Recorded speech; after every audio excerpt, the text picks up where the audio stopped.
The man arrested for allegedly yelling anti-Semitic slurs and spraying something on people outside of a synagogue in D.C. yesterday is free on bond tonight. David Kaplan was in the courtroom today, joins us live with more on what we know. David?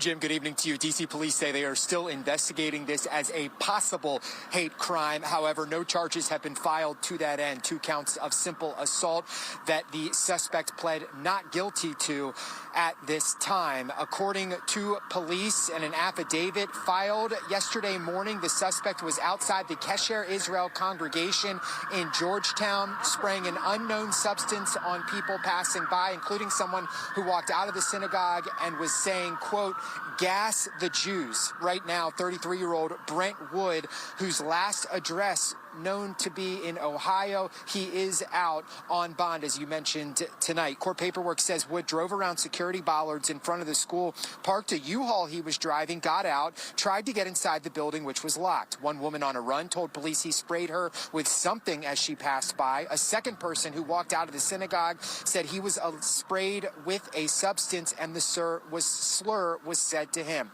That person tried to get away, pleading for this to stop. Police eventually arrived, determining nothing was hazardous inside the van or the spray before arresting the man. Again, Brent Wood pleading not guilty to the charges. We did speak with his attorney momentarily. He declined comment on behalf of his client tonight. Wood, Jim, is ordered to stay away from both the synagogue as well as the 2 people who he sprayed allegedly in this incident. His next court hearing is on January 29th. What about hate crime charges here?